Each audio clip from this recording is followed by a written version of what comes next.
Hello and welcome back. It has been too long. I don't think I've done a video for 6 weeks. I am very embarrassed.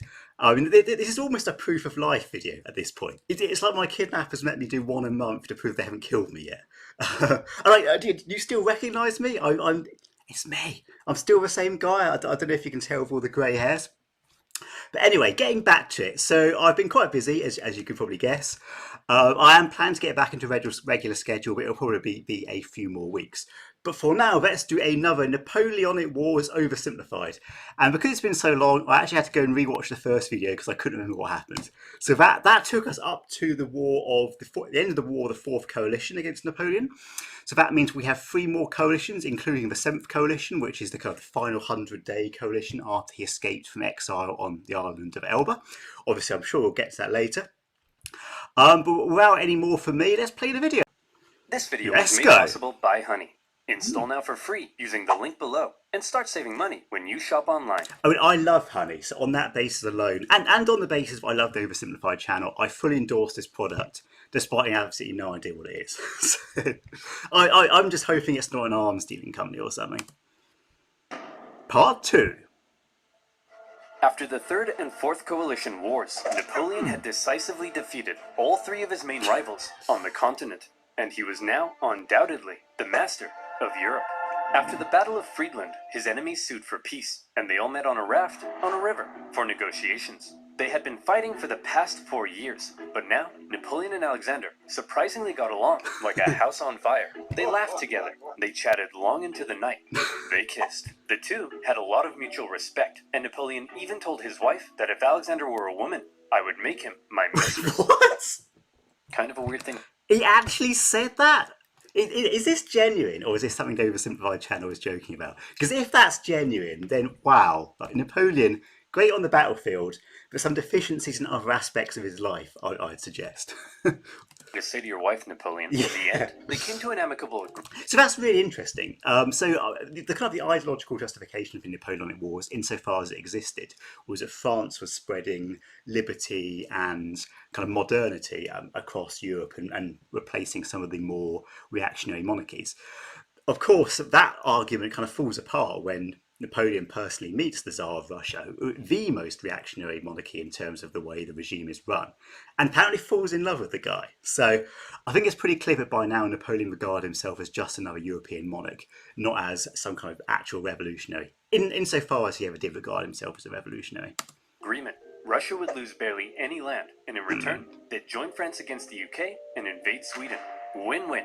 On the other hand, Frederick William III was sidelined, and Prussia lost an enormous amount of territory to French client states. Also, this is interesting. So the Duchy of Warsaw, which is essentially Poland, was one of the French client states. But I know even to this day, some Poles still regard Napoleon as a liberator because their country had been split three ways between the Russians, the Austrians, and the Prussians. And Napoleon, to some extent, restored it. A lot of Poles fought in the French armies throughout the Napoleonic Wars. The Polish lancers were a particularly feared unit. So that's a really interesting little detail. Only the UK remained as the last major threat to Napoleon. Yeah, screw you, UK. To be a big thorn in his side, constantly funding his enemies and using their powerful navy to wreak havoc on French trade and overseas colonies. But what could Napoleon do? The British were safe across the channel.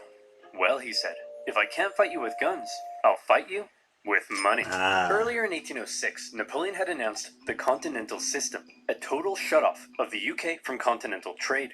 No one in Europe was to trade with Britain, and Napoleon hoped that by hitting their economy, he could force them to negotiate. The British economy did take a hit, and they responded in their typical fashion, by going to Copenhagen and blowing a bunch of stuff up. Yes. But in general, the British... So that was one of Nelson's kind of three great victories, the other being the Battle of the Nile and the Battle of Trafalgar. Nelson, of course, being the hero who was shot at the Battle of Trafalgar and is now kind of immortalised on a plinth in Trafalgar Square. Not the actual guy, it's kind of like a made of stone. We haven't like Han Solo'd him and filled him with carbonite or whatever that the stuff is. I mean, there's a story about the Battle of Copenhagen or the British attack in Copenhagen. I don't know if it's true. It may well be an urban myth, but it's that Nelson was ordered to retreat by a superior British officer, and he put on a different ship, that is, and he put his telescope to his one of he'd lost an eye in a previous fight. He put his telescope to his eye, what he'd already lost, and said, "I cannot see the signal." I don't know if that's true, but it's damn cool. So I'm going to work on the assumption it is. Managed to stay afloat by simply increasing their trade with other parts of the world. Many neutral countries found themselves stuck between a rock and a hard place as the two European superpowers demanded they cease trade with the enemy. Hey, America, you better not trade with the French, or else I'll come burn down the White House. What? This is going to wreck my economy. I need to start saving money. How the heck am I going to start saving money? Yeah, that's right. You know where this is going. Do you like shopping in store? Okay, so rather than finding out what the sponsor, and that is a similarly disgusting image. Rather than finding out what the sponsor is, I think the role of the United States is really interesting in the Napoleonic Wars, both in the sense that they kind of helped trigger them.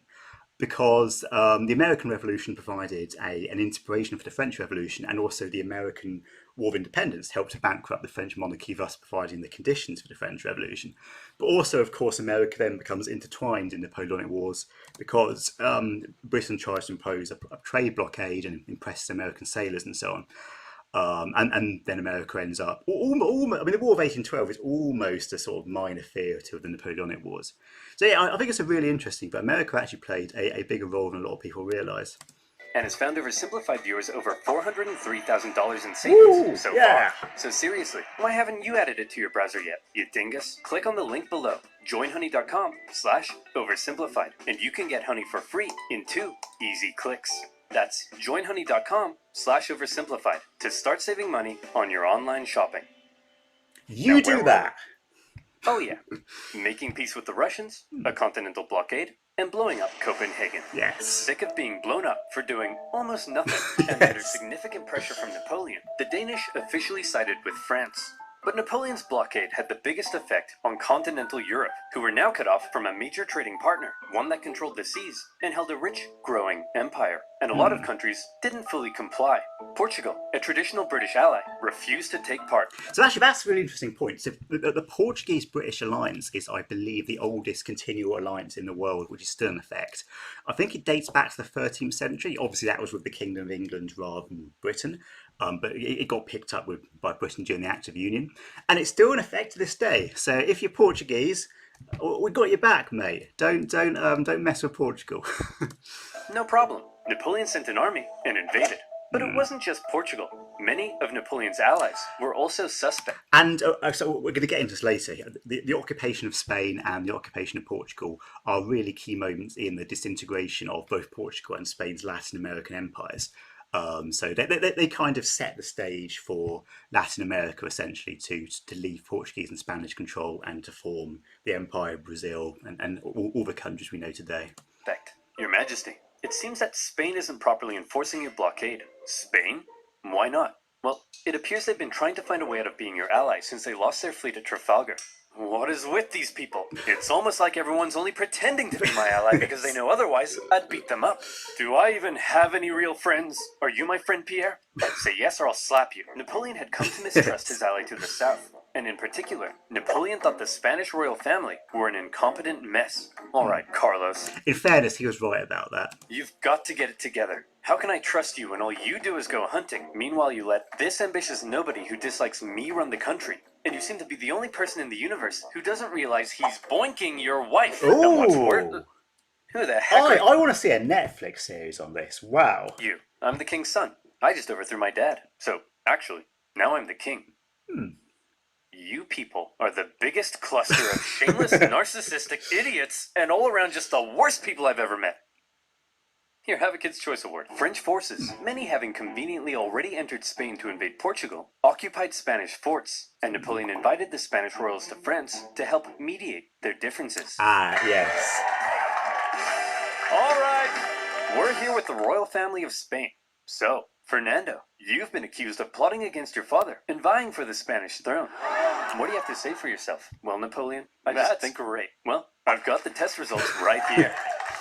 Fernando, in the case of the Spanish throne, you are not the king. And Carlos, you are also not the king. I'm the king! So this is a slight exaggeration. Napoleon didn't actually crown himself, but he did crown one of his relatives. which is something Napoleon started doing quite a bit during the later stages of the Napoleonic Wars, setting up client kingdoms and then putting one of his relatives or one of his very close confidants in charge. Actually, Napoleon made his brother the king, Yes. but for all intents and purposes, There you go. Spain was now his puppet. He expected the Spanish people to be over the moon at the removal of their unpopular royal family. Imagine his surprise when it turned out that people don't really like to be subjugated by a foreign power, least of all one who had previously attacked the Catholic Church. And so the people of Spain revolted. Brutal fighting broke out as bands of armed Spaniards ambushed French troops across the kingdom, and vicious atrocities were... So this conflict is actually where the term guerrilla warfare comes from. I mean, the French ended up fighting both conventional British, Portuguese, and sometimes Spanish armies in the Peninsular War, which is kind of the wider theatre of war. But also there was a really, really ruthless war behind the scenes with Spanish guerrilla fighters, with I suppose resistance fighters, if you like. Incredibly brutal. Neither side really took prisoners. And I mean, it was, I suppose, France's Vietnam is perhaps the best way of looking at it. It kind of bled Napoleon dry. Committed on both sides. In addition to fighting the regular Spanish and Portuguese forces, the French had to contend with tens of thousands of guerrilla fighters throughout the Spanish countryside. The British even took the opportunity to land an army led by the future Duke of Wellington. And now, British forces were defeating French ones on land. Napoleon briefly went to Spain in person, and he did drive... It's worth mentioning, but this is a big deal for the British, because for the vast majority of the Napoleonic Wars, the British essentially tried to involve major land engagements or entanglements. They essentially funded their allies, attacked France's overseas colonies, and blockaded it with their navy. The Peninsular War is one of the first times, it's not the only time, it's one of the first times Britain starts making a serious contribution to the land effort against Napoleon. Back the Allied armies, but before long, his attention was needed elsewhere. The whole thing became a nightmare for the Emperor. He excelled at traditional warfare, but this was something more akin to Napoleon's Vietnam. The whole conflict would keep hundreds of... I use that an analogy. Vietnam is definitely a perfect analogy. Thousands of French soldiers and resources bogged down for years. Napoleon was never able to break the will of the Spanish people, and this problem weakened his position in Europe. Hey, Francis. I mean, essentially from that point on, Napoleon was always fighting a two-front war.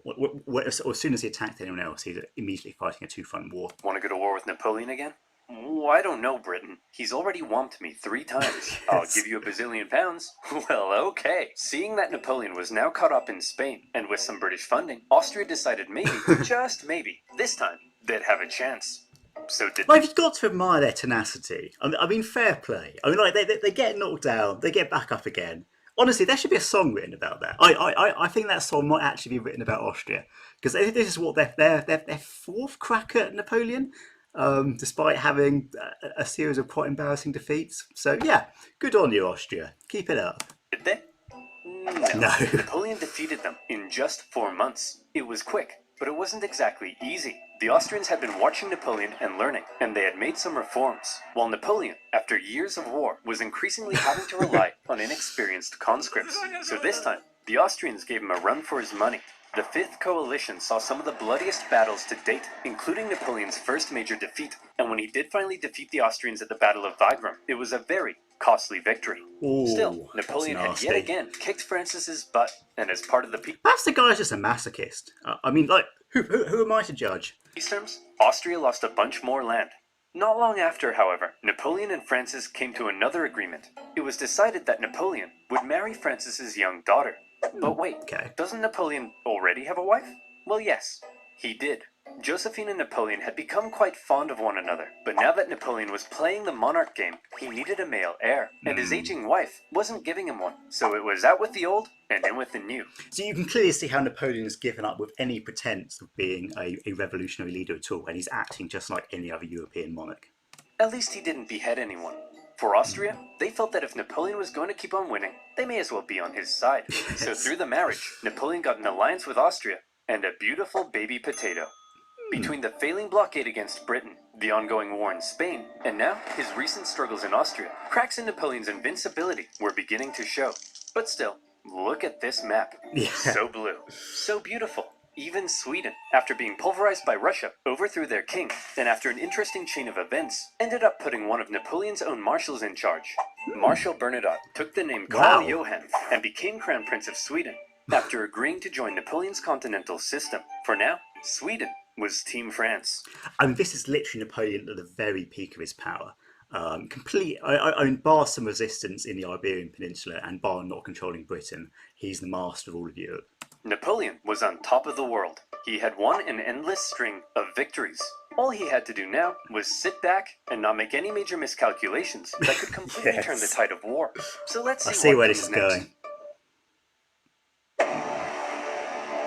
France's alliance with Russia was a terrifying prospect. Together, the two could have been unstoppable. But unfortunately, the alliance didn't last. The Russians felt they weren't getting a fair deal. Napoleon's Duchy of Warsaw right on their doorstep was a bit of an insult. And then their economy began to tank because of Napoleon's British blockade.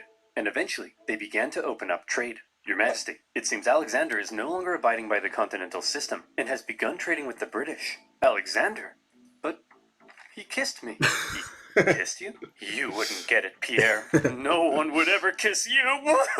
The security of Napoleon's empire depended on removing the British threat, and he wasn't happy with Russia's backdoor shenanigans. And so in 1812, Napoleon decided to go to war. He gathered together the most massive army Europe had ever seen, made up of troops from every corner of his empire, and he So that's an important point. This army wasn't just French. I mean, of course, there were a lot of French soldiers in it, but there were also Polish soldiers, soldiers from various German states. I think some Italian states. I might have to double check that. But it was a very multinational army that Napoleon led into Russia. prepared to invade. Okay, it looks like Napoleon's coming for us. Generals, I need ideas. We could stand and fight. No, that's stupid. You're stupid. We could run away. You're a star. You'll remember Napoleon's tactics relied on astonishing speed to So that's General Kutuzov, I think it's pronounced, kind of one of the big heroes of certainly of Russian military history, and probably one of the people who owes the most to the downfall of Napoleon. And his genius was to keep pulling back and never engage Napoleon in open battle, and eventually exhaust the French, and then the winter did the rest. outmaneuver his enemy and force a quick, decisive battle. Well, I've got two words for you. Scorched earth. If his opponent retreated while scorching the earth, his men couldn't live off the land. And if his men couldn't live off the land, he needed his supply trains. And if he needed his supply trains, he couldn't move quickly. And if he couldn't move quickly, he couldn't outmaneuver his enemy. And if he couldn't outmaneuver his enemy, I think you get the point. Yes. Napoleon launched his invasion and hoped for a quick battle. But all he could do was try to catch the retreating Russians while moving deeper and deeper into hostile territory. As he went, the horribly hot summer devastated his army. His men died of heat, exhaustion, and disease. Supplies began to run out, and his men began to starve. Many deserted, and still the Russians continued to retreat. Numerous times Napoleon considered turning back, but that little voice in his head kept on telling him, keep going, just a little further. And don't worry, you're definitely average height for the time. Yes. He nearly caught the Russians at Smolensk, but it was his birthday, so he had a party instead. When he finally reached Moscow, he predicted the Russians wouldn't be... I think interesting, you can see that Napoleon by this point perhaps isn't quite the man he used to be, so he was starting to suffer from some ill health. I mean, you kind of think that a younger Napoleon wouldn't have let his birthday get in the way of military victory. willing to give up such a historic and holy city without a fight. And he was right. The Russians finally turned to face him for the single deadliest day of the Napoleonic Wars, the Battle of Boradina. Yeah. The Russians fought valiantly, and as he got older, Napoleon's battle tactics seemed to become a little less refined and a little more run straight at the enemy, try not to die. Yeah. He launched a full frontal assault at the Russian defenses, and as a result, the death toll was colossal. The Russians eventually decided to retreat, leaving Moscow to fall into Napoleon's hands. Quick, the French are taking the city. Release all these prisoners immediately, and tell them to burn it to the ground! Well, well, Jimmy the Arsonist, you are not going to believe your luck. Moscow went up in flames. So there's still some doubt about exactly what happened with Moscow, whether the Russians deliberately burnt it or whether in the chaos that followed their withdrawal, kind of renegade elements started burning it. It's not clear what happened, but what is clear is that the burning of Moscow was a huge Russian victory, ironically. It deprived the French of a city where they could potentially have tried to stay out, to live out the Russian winter and kind of force them to make a retreat. So it was a big Russian win, even though we're not entirely sure how or why it happened. And as Napoleon entered, it became very clear his army wouldn't be able to stay there very long. But he had just defeated the Russian army and taken their most beloved city. In his mind, he had won. So he sent Tsar Alexander in St. Petersburg a letter. Your Imperial Majesty, Napoleon requests your surrender. How shall I respond? You shan't, Dmitri. Ever? Ever. But, Your Majesty, it will be winter soon. The French forces are stuck 500 miles into Russian territory with dwindling supplies. If we don't say anything, well, then they'll all die. Yeah. Oh! After waiting... But of course, this was Kutuzov's plan. I hope I got that pronunciation right. Rather than the Tsar's plan. And he was one of the military geniuses who brought down Napoleon. Ironically, largely by not fighting. For a response for about a month, the first snow of winter began to fall, and Napoleon sensed the catastrophe that was about to unfold. He decided their only choice now was to get out. And that's when it happened. It got cold. Stupid cold. Yeah. His glorious invasion had just become a race for survival. As the Russians realized the French were fleeing for their lives, they began to close in on their supply line. Men froze to death, their horses as well. There was starvation and disease. The injured and dying could only be left by the side of the road, as it was too slow to try to carry them. And all along the way, the dreaded Russian Cossacks stalked the bleeding French army, and every now and then swept in for a quick attack. Napoleon, fearing capture, kept a vial of poison around his neck. At one point, the Russian armies nearly trapped him against the Berezina River, but a little Napoleon cleverness gave him the old Geoffrey juke, tricking them into thinking he was going south and then escaping across rapidly built pontoon bridges to the north. When the Russians realized where he was and began to close in, the French burned the bridges before everyone could cross. Hundreds drowned, and thousands were captured. At this point, Napoleon got wind of plots against him forming in Paris, so he abandoned his men and went back to France. The remaining French stragglers made it across the border. It's been estimated over 600,000 men went into Russia. Less than 100,000 returned. I mean, that's just insane, isn't it? Like, imagine those odds. If those men had known when they were marching into Russia that there was a 5 out of 6 chance that they were either going to get bleed to death, get killed in battle, or get injured and probably finished off by Russian peasants. It's just incredible that sort of death toll. Napoleon was now in a very precarious situation. His army had just been obliterated, and the other European leaders smelled blood. Yes. Here was an opportunity to take advantage of a weakened Napoleon, regain territory and influence, and liberate Europe from his dirty French paws. And so, they began to turn. Prussia soon broke their alliance and switched sides, while Austria declared neutrality. Even Sweden, led by one of Napoleon's old marshals, joined the Allies, partly due to Napoleon's earlier invasion of Swedish Pomerania. The War of the Sixth Coalition had begun. The coalition forces had been reforming their armies, and they were now much better. And the UK had also significantly amped up its financial aid to its continental allies. Their armies quickly advanced through Poland and into Germany. In Paris, Napoleon was understandably freaking out. He needed to put together a new army fast, and he called up over 100,000 new conscripts, mostly teenagers. He also put his factories into overdrive, and he was like, you, make more rifles. You, build new cannons. You, make more horses. I don't make horses. Then who makes horses? Horses make horses. Explain how. Well, when a daddy horse and a mommy horse love each other very much. That's disgusting. Well, then the daddy horse... I'm sorry, Napoleon. You're 43. I thought you'd know this stuff. Don't touch me. I'm gonna be sick. As it turned out, Napoleon's lack of horses would take the biggest toll on his army, since his tactics relied on speed, maneuverability, and destruction. When he took the fight to the Allies in 1813, he did defeat them and sent them running. But lacking cavalry, he was unable to effectively pursue and destroy. He needed horses. For the Allies, being defeated in battle by a man whose army was now full of inexperienced conscripts was concerning. So both sides were like, hold up. Time out.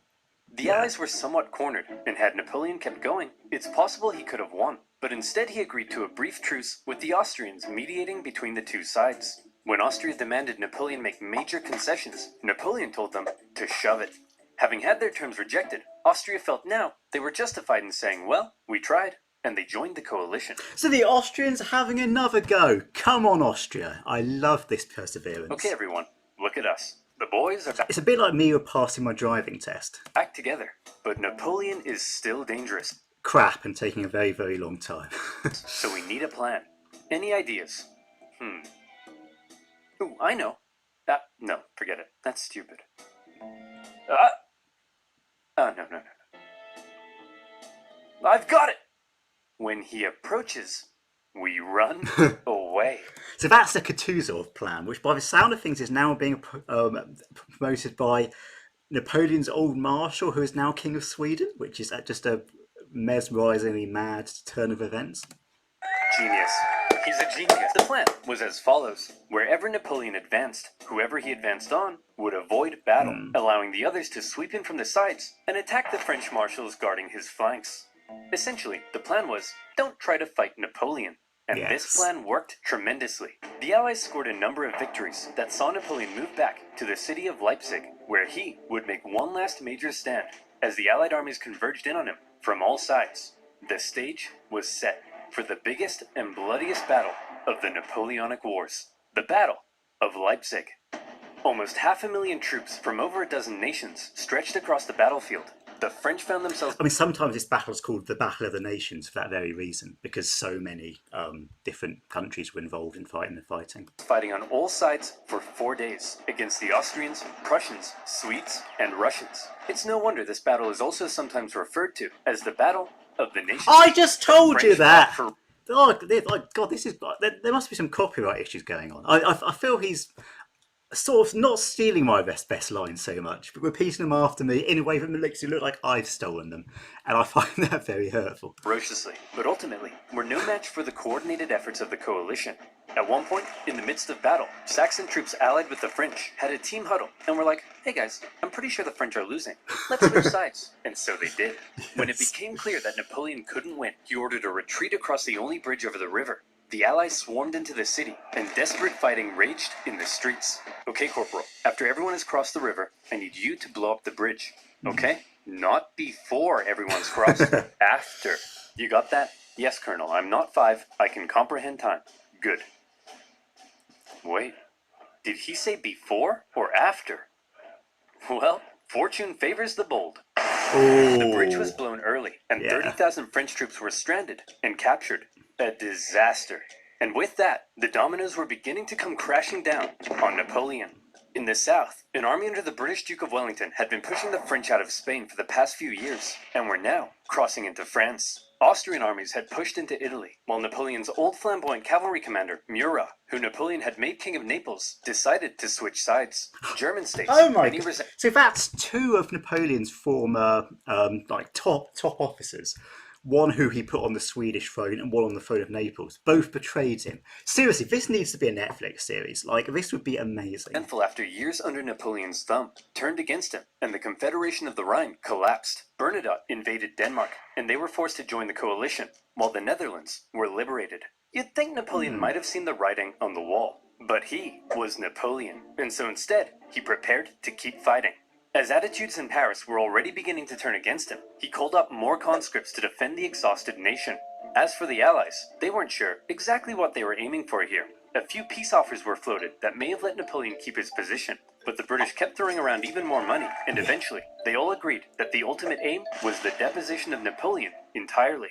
And so, Napoleon embarked on one of his most famous campaigns to defend the homeland. He was completely outnumbered, but the Allied armies had split up and spread out. His army was so small that he could move at lightning speed, and he used this to his advantage. In the famous 6 Days campaign against Prussian General Blücher, he attacked from all directions and defeated Blücher's forces 4 times, only suffering 1/10 of the casualties he inflicted. Wow, that is impressive. Even with his back completely to the wall, Napoleon was still Napoleon.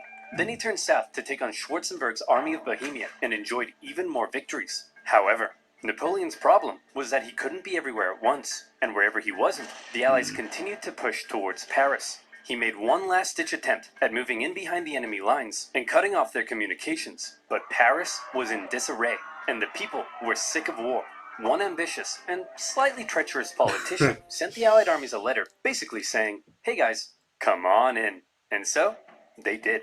The city's defenders surrendered, and as the Allied leaders entered Paris, the people cheered them as bringers of peace. So that's fascinating. I mean, the people of Paris who overthrew and obviously executed their own king are now welcoming other European monarchs, the very system that they came to hate, as almost liberators. It's crazy.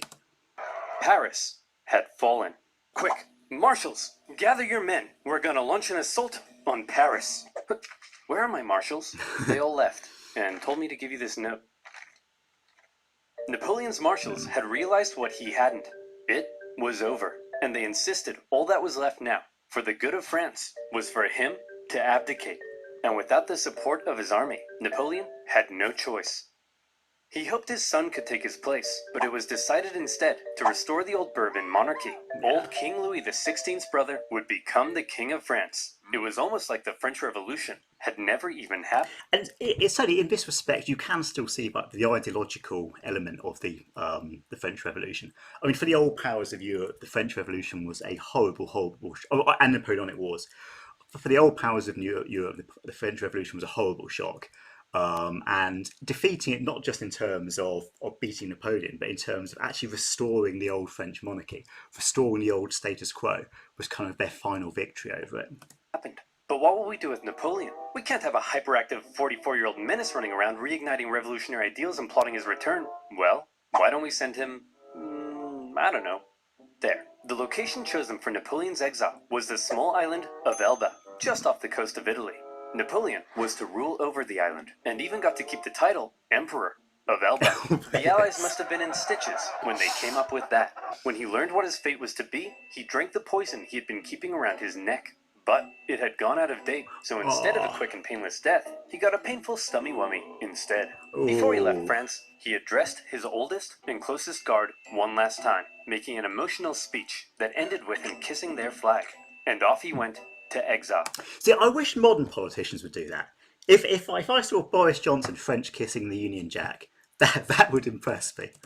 The deal Actually, I wouldn't put it past him. I'd take all of that back. He would go so much further in French kissing as well. that was given to him was actually quite generous. His family were given titles, he was to receive a state pension from France, and he was able to receive many distinguished visitors, all eager to come and meet the famed emperor. And he ruled over Elba well, improving infrastructure and introducing many legal and social reforms aimed at improving life on the island. Hey Napoleon, just coming in to check on how it's all going. Holy smokes! But it wasn't all good. For one thing, he learned of the death of his first wife Josephine and was deeply saddened. He was forbidden from seeing his son and current wife, and in Austria, Emperor Francis had ordered a local count to seduce her, so she would forget about Napoleon. Then, the new King Louis XVIII refused to give Napoleon his agreed pension. He was under constant threat of assassination, and there were even rumors that the Allies were thinking of relocating him somewhere even more remote. But the biggest problem was that Napoleon was once the master of Europe. He had lived a thrilling life of adventure, fame, and glory. Now, he found himself on a tiny island in the Mediterranean, and he was bored. Wouldn't it be nice if he could somehow return to France and reclaim his throne? Hey Napoleon, want to go back to France and reclaim your throne? I would, Pierre. But how? Well, I was thinking we could just take this boat. Yes. Will that work? Surprisingly, yes. Pierre, remember when I told you no one would ever kiss you? Yes, sire. Well, pucker up, boyo. Yay. When Napoleon left Elba, it wasn't really the daring escape you might think. He basically had kind of a leaving ceremony, hopped on a ship, and sailed back to France. He brought with him an army of about 1,000 men, and he began his journey to Paris. However, in Paris, there was now a new king, and at first, the people largely accepted him because the last few years of war under Napoleon had brought immense death and economic suffering. Yeah. That's right. The king is back, baby. Divine right to rule. Don't worry, everyone. I know the economy is kaput, but I and my courtiers will withdraw into this palace, and we will definitely work as hard as we can to fix everything. Yes. Oh yeah, that's why we got rid of the king. As the Bourbon monarchy began to look more and more like a return to the past, and the returning nobility seemed hellbent on regaining their lost privileges, the people weren't too happy. And so, Napoleon hoped that his glorious return would be met with jubilation. In the end, the reaction was a little mixed, but many were happy to see their old emperor. Your Majesty, it seems that Napoleon is back and marching this way with 1,000 men. That guy? Nope. I mean, the key point was a lot of the troops that the new French monarch sent to arrest Napoleon or to try and detain or stop Napoleon ended up joining him. I mean, quite a lot of them were Napoleon's old troops, so they had split loyalties, to say the least. Problem. I have hundreds of thousands of men. Send them to arrest him. Yeah. Your Majesty, it seems the thousands of men we sent to arrest Napoleon have all joined his side. Yes. Well, I'm off to Belgium. If you ever need a king again, be sure to let me know.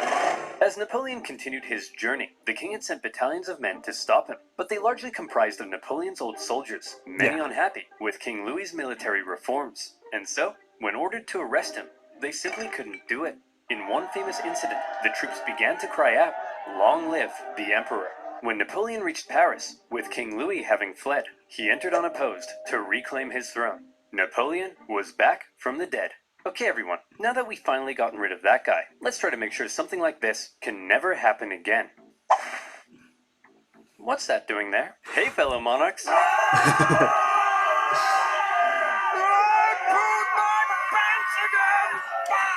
time, Understandable. Napoleon promised he would be a mucho good boy and not start any Yes. wars. But the Allied leaders were having none of it. They declared Napoleon an outlaw and the illegitimate ruler of France. Then, they declared war. Not on France, but on Napoleon himself.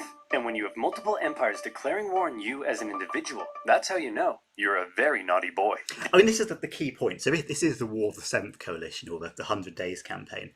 I mean, like the end of the War of the Sixth Coalition, it was, to my mind, it looked pretty inevitable that Napoleon would lose. I mean, just horrendously outnumbered by almost every other major European power. Now, of course, Napoleon had faced significant odds before and won.